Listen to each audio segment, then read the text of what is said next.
Rusia disebut-sebut memiliki alat militer tercanggih di dunia. Dan memang sih diakui seluruh dunia. Tapi nih, alat utama sistem senjata alias alutsista buatan Indonesia juga banyak yang canggih-canggih. Dan juga diakui banyak negara lain. Makanya jadi laris, bahkan ada yang dipesan Rusia loh. Gak percaya? Nih, udah aku kumpulin datanya. Yuk berkenalan dengan alutsista buatan dalam negeri yang laris manis di luar negeri berikut ini.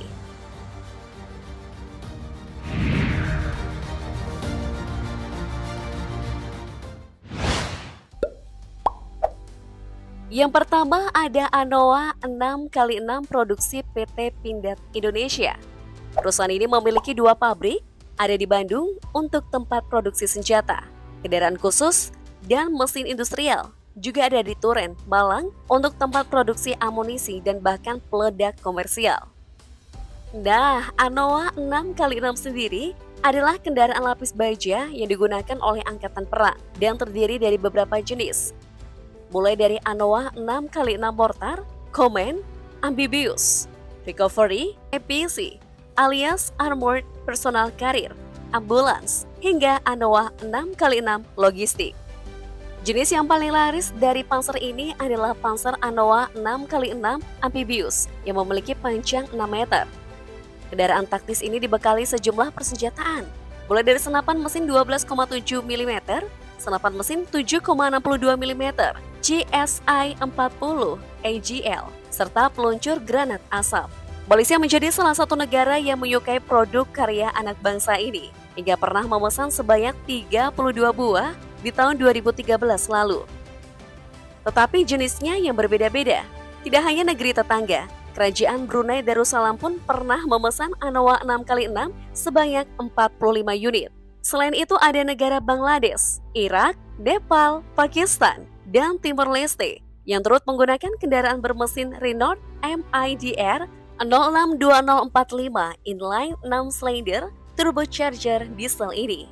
Dan kendaraan ini juga digunakan untuk misi perdamaian PBB sebanyak 360 unit. Sebenarnya tak hanya itu, ada juga tank buatan Indonesia yang mendapatkan tempat di pasar internasional dan menjadi alutsista terlaris tahun 2020 lalu. Namanya medium tank Harimau yang juga diproduksi PT Pindad hasil kerjasama dengan Turki FNSL sejak tahun 2017. Perjanjiannya untuk di kawasan Asia, Indonesia menjadi negara yang memasarkan tank dengan meriam Cockerill 105 mm ini. Sedangkan untuk pasar Eropa, Turki yang mengambil alih, Filipina dan Ghana menjadi 2 negara pemesan tank Harimau ini. Dan sedangkan yang dipesan Rusia nih, namanya adalah tank bot amfibi alias kapal tempur kelas Antasena yang diproduksi oleh PT Lundin yang bermarkas di Banyuwangi, Jawa Timur. Kapal ini merupakan kombinasi kapal boot dan tank yang bisa digunakan untuk operasi amfibi di laut dan sungai. Keren ya? Dan keuntungan yang didapatkan dari ekspor alutsista negeri kita tahun 2019 mencapai 16,8 triliun rupiah loh.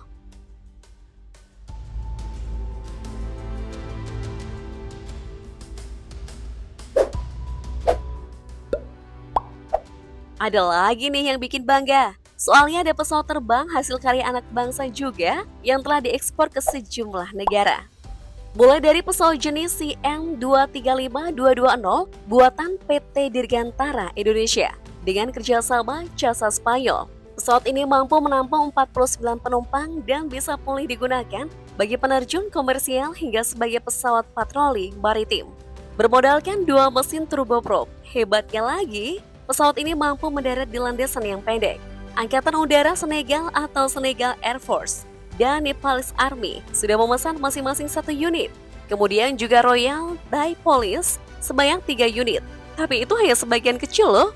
Soalnya, Korea Selatan menjadi negara yang paling banyak menggunakan karya anak bangsa ini dengan jumlah 12 unit.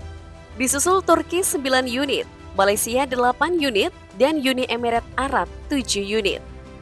Ada pula pesawat C-295 yang selain digunakan TNI Angkatan Udara, juga digunakan oleh Angkatan Udara Mesir, Angkatan Udara Polandia, hingga Angkatan Udara Kanada. Tapi sama halnya CN-235220, C-295 diproduksi PT Dirgantara Indonesia dengan kerjasama jasa Spanyol.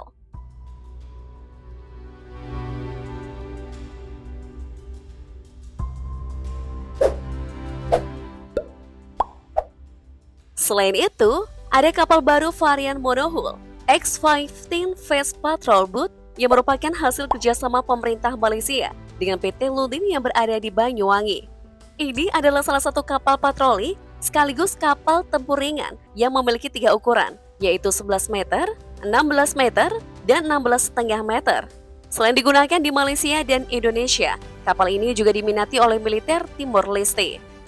Kapal yang terinspirasi dari CB-90 milik Swedia ini mampu mengangkut 14 personel dengan dilengkapi senjata kaliber 12,7 mm dan 7,2 mm kaliber GPMG sebagai sistem pertahanan diri. Kapal ini cocok untuk operasi amfibi karena memiliki palka depan dan memiliki tangga pendakian. X-15 Fast Patrol Boat ini juga berperan sebagai kapal respon cepat dalam pekerjaan patroli reguler, pengintaian, pengawasan, penegakan hukum, kontra pembajakan, evakuasi medis, dan operasi penyelamatan.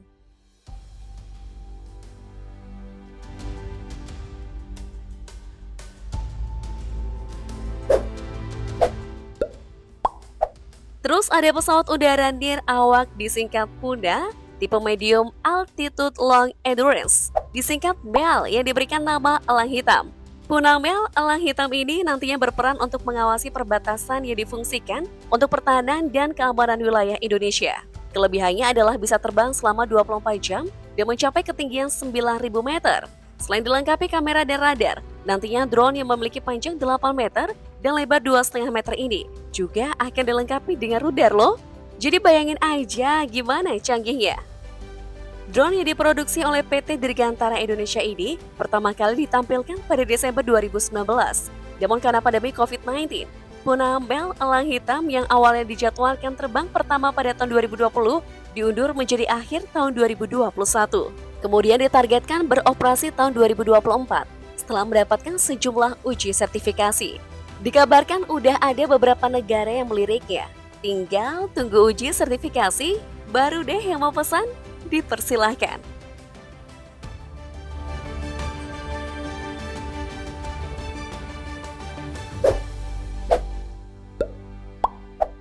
Tak ketinggalan nih, Indonesia juga sudah mengekspor beberapa jenis senjata api loh. Mulai dari roket 80 mm yang diproduksi PT Sari Bahari Malang, alutsista roket kaliber 80 mm, warhead buatan Indonesia ini pernah dipesan sebanyak 260 buah kepala roket yang digunakan untuk latihan perang bagi tentara Chile tahun 2013 lalu. Selain itu, PT Pindad sebagai produsen ternama asal Indonesia juga memproduksi pistol G2 Premium yang telah diekspor ke Timur Tengah yang mencapai 10.000 unit. Pistol ini juga digunakan di Laos, Vietnam, dan Filipina loh. Tetapi negara-negara ini sudah lebih dulu menggunakan pistol pendahulu G2 Premium, yaitu G2 Combat. Soalnya senjata genggam satu ini diklaim memiliki tingkat akurasi lebih baik ketimbang lainnya. Peluru yang digunakan dengan kaliber 9 mm dan mampu tersimpan di magazin mencapai 15 butir. Ada juga senapan bernama SS2 kaliber 5,56 mm standar NATO yang juga buatan PT Pindad. Senapan serbu ini telah berevolusi beberapa varian dan juga diekspor ke beberapa negara di Asia, bahkan sampai ke Afrika, mulai dari Zimbabwe, Mozambik, dan Nigeria. Menjadi deretan peminat senapan serbu SS2 ini. Kalau di benua Asia, peminatnya adalah Thailand dan Singapura. Kemudian ada senapan runduk atau sniper SPR2, SPR3, dan SPR4 yang lagi-lagi produksi PT Pindad yang juga diminati banyak negara. Sniper mematikan ini umumnya digunakan pasukan khusus TNI seperti Kopassus, khusus SP4, khusus SPR2, senapan yang mampu menjebol baja setebal 10 mm dari jarak 2 km dalam waktu 3 detik ini sudah diekspor sampai ke Fiji. Kabarnya, Laos juga berminat dengan senapan dengan kecepatan 900 meter per detik ini. Meskipun bangga, aku sih berharap senjata canggih ini gak dipakai sih. Damai aja deh, gak usah perang-perangan. Please, kasihan korban perang, kan manusia juga. Tulis pendapatmu di kolom komentar ya.